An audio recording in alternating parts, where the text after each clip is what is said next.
ever look at a Greek statue and think, damn, that's beautiful, and then notice someone took a chisel and just absolutely upped its face? Like, not accidentally. They went in there with intent, carved a cross right where the nose used to be. That's not vandalism, that's a statement. And I'm like, who hurt you? Oh wait, it was the Christians. My bad. Museums across the Mediterranean are filled with these mutilated marble gods. Eyes gouged out, mouths chiseled away, crosses branded into foreheads like divine cattle. It's called iconoclasm, which sounds way cooler than religious people having a normal one about statues. And look, I get it. If your entire worldview is worship one god or burn forever, stumbling across a 12-foot statue of Zeus probably hits different. But here's the thing. They didn't just smash everything. They were selective, strategic, like a surgeon with anger management issues. Why take the time to gouge out just the eyes? Why carve a cross instead of reducing the whole thing to gravel?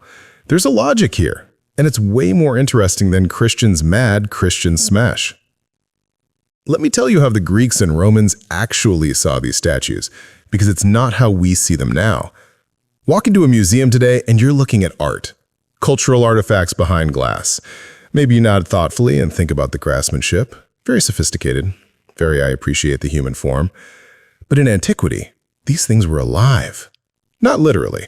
Well, sometimes literally. People reported statues sweating, moving, crying out when temples closed. One poem describes a statue of Ares that fell and crushed some dude for being cruel. Was it the statue's will? To God's? Who the hell knows? But the point is, people believed this marble could act. They dressed statues, washed them, perfumed them. In Magnesia, they'd put images of the 12 Olympians in fancy garments and arranged them in a dining room like they were hosting the world's most exclusive dinner party. Divine feast. Population? Immortals only. There's this painting from Pompeii showing a goddess being carried through the streets on a wooden litter. Just a regular Tuesday procession.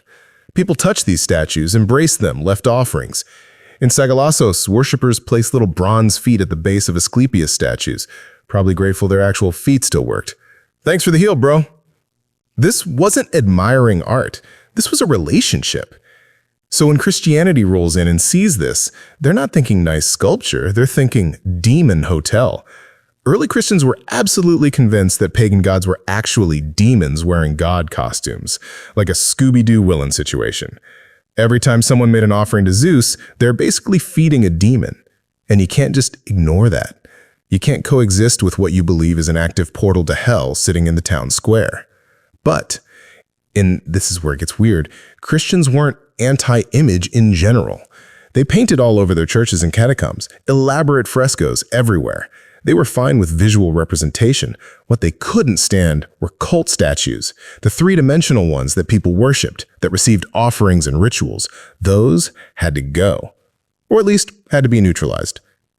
You'll notice a lot of Egyptian textiles from the 500s, when Egypt was already pretty Christian, still depicting Dionysus with wine bowls and daggers. Nobody creaking out, because it's just fabric.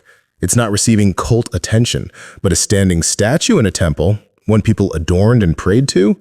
Different story. That's not art. That's an object of power. That's infrastructure for demonic activity if you're a 5th century Christian. So they attack them. But here's what I love. It's not random destruction. They'd gouge out the eyes to blind the demon, remove the nose to strip away the life force. Ancient belief held that breath was life, so no nose, no power. Carving a cross, that's spiritual graffiti. You're marking territory. You're saying, this belongs to Christ now, scram. It's ritual violence with specific symbolic meaning. The logic is insane, but internally consistent. If you believe demons inhabit statues, destroying the statue doesn't just erase an offensive object, it liberates the space. It's exorcism by chisel. But most statues weren't destroyed. That's the thing everyone misses. Some were smashed, sure. Many were defaced and left standing, neutralized but visible as a warning.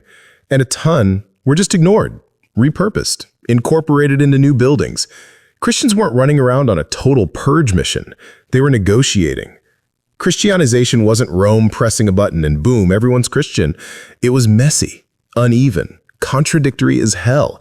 In one city, a bishop is smashing temples. In another, locals are rededicating shrines to saints instead of gods. Same ritual space, new branding. People who called themselves Christian were still sleeping at healing shrines, same as they did for Asclepius, just now they're waiting for a saint to cure them. Same practice, Christian reskin. The scholar David Frankfurter calls this syncretism, communities actively reinterpreting new religious symbols on their own terms. It's creative, it's dynamic, and it's constantly in tension with anti-syncretism, which is when religious reformers decide certain traditions are too pagan and need to be purged. But even anti-syncretists aren't consistent.